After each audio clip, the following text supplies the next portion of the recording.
Hey guys, it's Leo. Welcome back to the channel. I hope you're all having a great day and a great week. Today, I actually wanted to go over 10 things I think I basically dislike about my 2025 Toyota 4Runner. I've had it for 2 months and about a week, so it's been some time already that I've experienced what the 4Runner has to offer. I put in it 3,000 miles already, and I basically just made a list that is in no particular order, but just some things that I've grown to maybe not love about the truck, even though I am genuinely basically just in love with it. I really do enjoy it. I enjoy driving it. It's by no means what my Type R was. I'm kind of itching to have a car like that again, but in terms of a truck, a body on frame vehicle like that, I really enjoyed it. So I wanted to make this video and just go over some items that I don't particularly like about it. I figured out a list of 10 things, and let's just go ahead and get started, guys. So number one, I think this is the thing that has mostly, at least for me, been kind of like a struggle. I've struggled with it quite a few times. I want to say maybe once or twice every week, depending on how much I use the truck or if I'm using the Tacoma instead of the 4Runner. And it's Apple CarPlay connectivity issues. So this truck has wireless Apple CarPlay. I've never owned a vehicle that has that capability. My 2021 Civic Type R used to have wired Apple CarPlay, and that was very different, right? So in this new truck, I just basically jump in it and my phone is already connected. Best case. That doesn't always happen as smoothly as it should, at least in my head. If you're gonna promote having wireless Apple CarPlay, it should just work right off the bat. And the things I really kind of struggle with this particular one is, all of a sudden I'm just driving down a freeway, a highway, and I stop hearing my music. Basically, I lose my Google Maps or my Apple Maps or whatever kind of application I'm currently using on the screen on the truck, and that's very annoying. It's very disruptive, and then the whole procedure on getting it connected again is not very friendly. It constantly fails. It'll prompt you to retry, and kind of like a dialog box that comes up in the screen, and that constantly fails. And what I've had to do is kind of turn off my phone at certain times. I turn off the actual car itself and have it reset that way, and that kind of fixes the issue. I think it has a lot to do with maybe my iPhone. I have an iPhone 14, but I also think it just happens because of the, I guess, integration that the truck has with Apple CarPlay in general. I'm hoping that with any future updates from the iOS side or from the Toyota side, those get figured out. But for my number one thing, and I want to be kind of emphasis on this. This is the thing that mostly bugs me about the new truck, about the 4Runner. Now moving on to number two, guys. Again, this is in no particular order, but for me, having no memory seats is kind of a big deal. And I know the premium, I have a TRD Off-Road non-premium. I know the premium trim offers this, but I think that due to the cost of the vehicle, especially in Puerto Rico, if you didn't know, in Puerto Rico we have an increased tax we need to pay on all vehicles because they're obviously imported from other countries, and we have some law, the Jones Act. You can look it up. Basically, we pay way over sticker for any vehicle, really. And for what I paid for the truck, I would have loved for it to at least have memory seats. I'm fine with not having leather seats or leatherette or the soft tech seats, but not having memory seats is kind of a big deal, and I'll say why. I'll tell you why. I share this truck with my fiance, so we both drive this truck. I'm not that high. I think I measure like 5'9" maybe on a good day. She's very small, and she has a hard time getting in the truck. I'm sorry, I have a hard time getting in the truck when she was driving. We have to constantly be adjusting mirrors, the seat positioning, the seat height, and it's constantly a pain. So, it just surprises me it doesn't have memory seats. For us being kind of sharing the truck as much as we do, it would be a great thing to have. Number 3 is just kind of like a pet peeve, and it's infotainment screen size. Honestly, guys, the 14-inch screen is sick. I saw it at the dealership, but the amount you have to pay to get that 14-inch screen is pretty insane. And I'll give you just a basic summary of what it looks like in Puerto Rico. So for whatever reason, Toyota Puerto Rico decided to not have the TRD off-road premium trims be imported here. If you want a premium trim, you have to pay for the hybrid premium. So you can't have a regular TRD off-road premium here. You need to pay for the TRD off-road hybrid premium. And that basically equates to a bigger premium in price tag. And just to give you a general idea, limited models here are sold for $85,000, TRD premiums about $80,000, $82,000, and Trail Hunter trims are sold for $95,000, which is absolutely insane, in my opinion. And, I would have loved to have the bigger 14-inch screen, but budget constraints, it made no sense for me to spend that much on a truck. And, honestly, the 8-inch screen isn't all that bad. I think it's okay, it's adequate. But my 2021 Civic Type R had a 7-inch screen, and kind of moving over to something a bit newer and so refreshed. So this is like a brand new model for this year, right? It's been refreshed. The 8-inch screen feels a little small, especially for the area designed inside the cabin. I think they could have fit like a 10-inch screen. That would have been sick. And obviously then for your premium trims, you could have gone the 14-inch route. I feel like those 4 inches would have been, I guess, a compromise. But 8 inches really, it's okay, like I said. But for me, it's something I kind of dislike a little bit, especially after seeing the 14-inch screen and having the bad luck, I guess, of not having the TRD off-road premium being offered in Puerto Rico.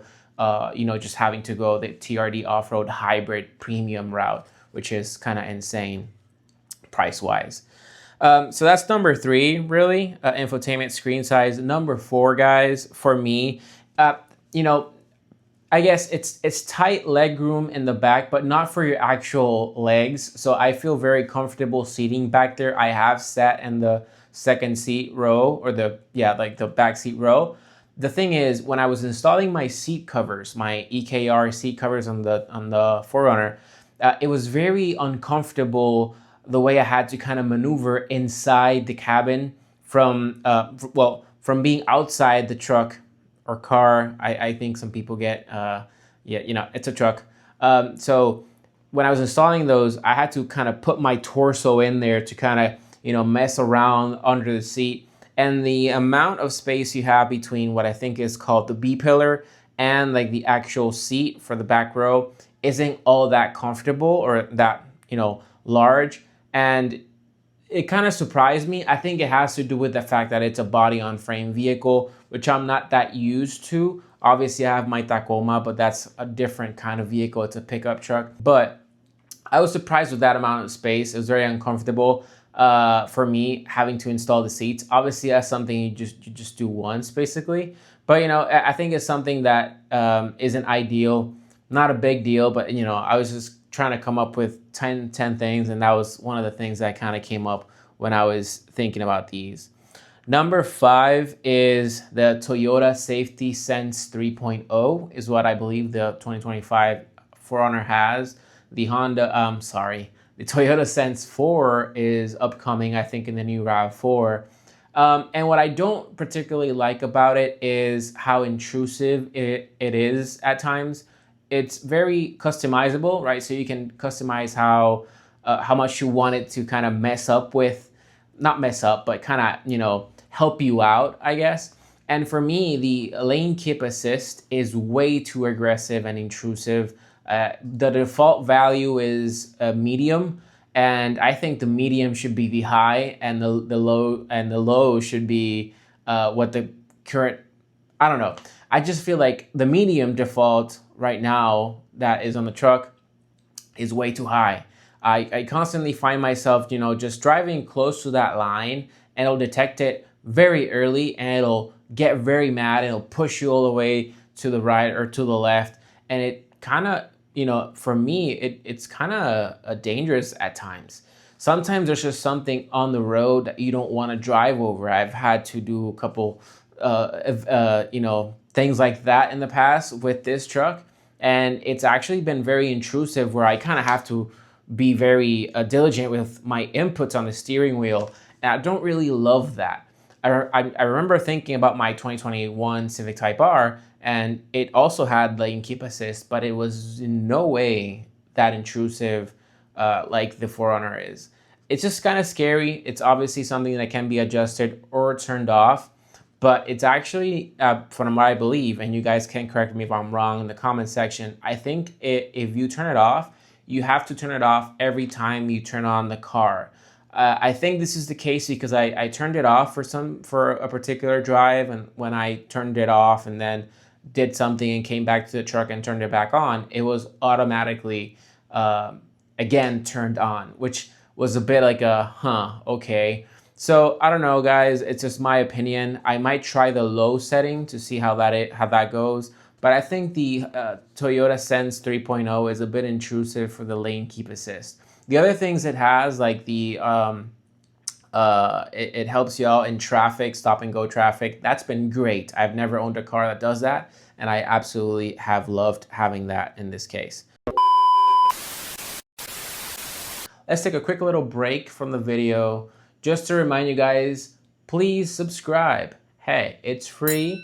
I think the videos are gonna be just every 2 weeks coming along. So just to make sure you don't miss any of them, just subscribe.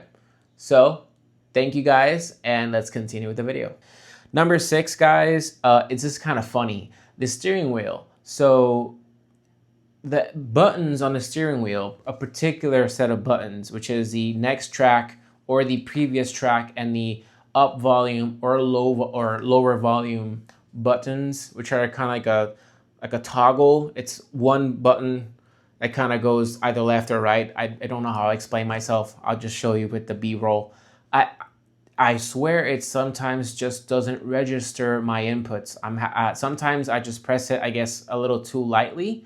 But for me, I've pressed it good enough, and the radio or the infotainment system won't detect that I wanted to go to the next track, or that I wanted to do one more on my volume or one down on my volume.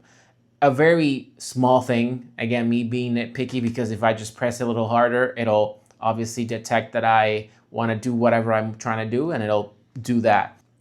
Number 7, so this is kind of, I guess, when I say storage capacity, I'm just referring to in the trunk, even though it's huge and I love having that much space. It's a first for me. Again, maybe it's because it's a body-on-frame vehicle and I'm not used to that. And there also being a full-sized spare tire in the back. There's no kind of under tray storage or something like that that's hidden from view by any passerby. I know you can get like a sliding shutter or whatever. I've actually purchased one from Amazon. It's on its way now, so I can kind of hide that cargo tray area. But I'm just surprised it doesn't have like any drawers or anything where you can kind of, basically just hide some things. I know this truck is also designed to have a third row. My truck does not have a third row because it's a TRD off-road. But I would have thought, okay, well, maybe since this is an off-road model, I'll give you like some storage that'll actually make the trunk space be as flat as possible. If you look at any TRD off-road or SR5, you'll see that the discrepancy in height between the trunk and the second row seats is actually pretty substantial. If you go for a hybrid model, that gap does get smaller because you have that battery in there. And then if you go limited or some others, I think that is a bit more flat due to you having the third row seats. But, you know, I was just kind of surprised. There's nothing really back there to kind of hide anything. You do have some cubbies and whatnot, but it's, I don't know. It's just something in my head. Again, guys, I'm being nitpicky here. I love the truck. It's just some things I've noticed in my almost 2.5 months of ownership. So that was number 7. Number 8, guys, is center console design. So I love how the truck looks.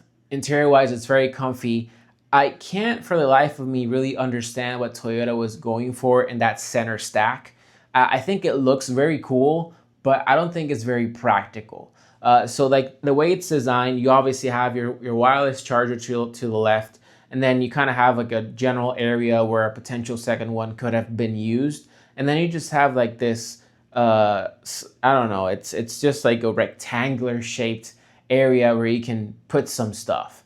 I don't really understand how you're supposed to use that space. You do have the oh crap handle, which is awesome. I really love that. And you also have like the grocery bag hook, which is really cool. And like the Molly kind of grid system. Like maybe you can do some attachments, which is also really cool. But just like the center stack design as to where you can kind of place your keys or any, I don't know, wallets and whatnot, I don't find it to be particularly comfortable. And I don't know, again, it looks cool, but I just think it could have been executed a bit better, in my opinion. So I don't want to kind of go too much deeper on that. This is basically it. I don't overall love the practicality. However, it does look cool for that center console design.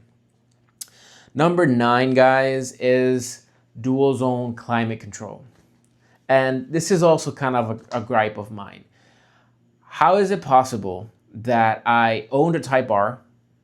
I'm going to be honest, I paid $52,000 for my Type R because of the extra taxes in Puerto Rico that we have to pay, like I mentioned.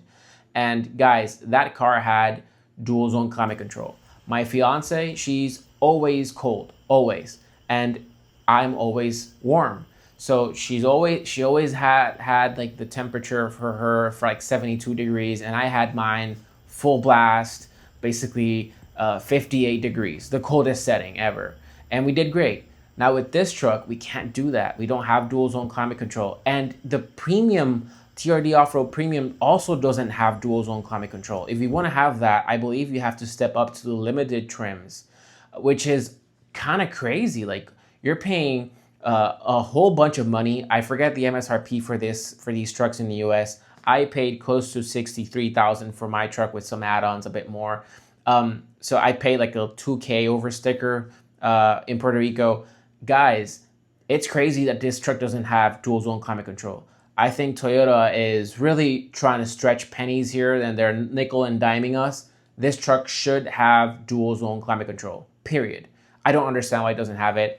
I can't, for the life of me, I can't understand why the TRD Off-Road Premium I don't know if the Sport Premium doesn't, but I know the TRD Off-Road Premium doesn't have that either. That's crazy. There's no excuse. Guys, Toyota, you need to do better. Come on, we need to have dual zone climate control standard on, you know what, TRD and above. Maybe SR5 doesn't, but you know, I just can't believe that. This is a pretty big one for me, honestly. And then last but not least, guys, number 10, this is just something I grew used to by owning a Honda. Honda products do this. And if the Toyota has this capability, guys, please let me know how to do that in the comment section. Please let me know. It's no automatic kind of walk away locking feature. So it turns out my Type R used to have this feature where I just placed the key fob on my pocket, and I just opened the door, walked away, and it automatically locked my car after it detected I left, right? And that was, for me, it was an awesome win. I didn't have to think about locking my car. It just locked by itself. Now, for the 4Runner, it doesn't have this feature. At least I understand that it doesn't. And the first few weeks, guys, I had to constantly remember, or I was reminded, I should say, by a Toyota app that I had left my truck open. And I remote connected to it, and I basically locked my vehicle from my phone, which is a huge win, by the way. I never owned something like that. it's obviously then you have to pay for the subscription, but whatever, I digress. It was something I had to get used to after, you know, owning the Type R and jumping to the 4Runner. It doesn't have this auto lock feature, so I have to constantly remind myself to press the door handle. It has like a little area where you can actually lock the vehicle or the key fob. It's an adjustment for me, not that big of a deal, but it is something I have slowly gotten used to, but really don't particularly really like, especially considering what I used to have in my Type R. So guys, that's basically it. It summarizes 10 things I don't particularly like about my 2025 Toyota 4Runner. Again, guys, I do love this truck, and I actually am going to be uploading another video where I go over the 10 things I love about this truck, and I could basically go on for more than 10. In all honesty, I have really enjoyed the ownership experience, and you know, so far so good. Hey, so guys, I appreciate you sticking around and watching this video till the end. Please leave a like and subscribe if you haven't already. Any questions you might have, leave them down in the comment section below. I really do enjoy replying to your comments and to your questions. If I said anything that is wrong, please correct me in the comment section. Let's have a conversation around it, okay? So hey guys, I appreciate it once again. Thank you for watching, and I'll catch you on the next video. Peace. Kato?